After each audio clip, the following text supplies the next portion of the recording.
কোন দিন কি খেয়ে গেলে আমরা সর্বকাজে সিদ্ধি লাভ করব, আমরা যে কাজে যাচ্ছি সেই কাজে আমরা সফল হব, সেই কাজে সমস্ত বাধা দূর হবে এবং সেই কাজগুলো খুব তাড়াতাড়ি হয়ে যাবে।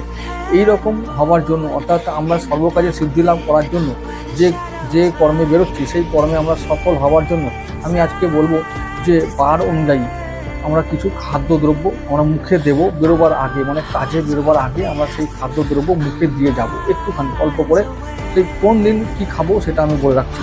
রবিবার দিন পানের পাতা একটু সঙ্গে রেখে আমরা পকেটে রেখে চলে যাব, কাজে বেরোবো। সোমবার দিন নিজের মুখটা আয়নাতে দেখে বেরোবো, কী বলবো, আয়নাতে মুখ দেখে বেরোবো। মঙ্গলবার দিন একটু মিষ্টি খেয়ে যাব, মানে কাজে বেরোবো। বুধবার দিন সবুজ ধনের পাতা আমরা একটু খেয়ে বেরোবো।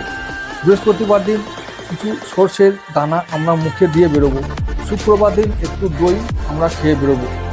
শনিবার দিন আমরা একটু আদা ও ঘি খেয়ে আমরা বেরোবো। যদি এই কাজগুলো আমরা নিয়মিতভাবে করতে পারি তাহলে আমরা যে কাজে বেরোবো সেই কাজে প্রতিদিনই আমরা সফল হব এবং সেই কাজে সমস্ত বাধা দূর হবে, সেই কাজে কোনো রকমের নজর দোষ বা অন্য কোনো দোষ থাকবে না, আমরা সেই কাজে সমৃদ্ধি পাবো তাড়াতাড়ি। তাহলে এই কাজগুলো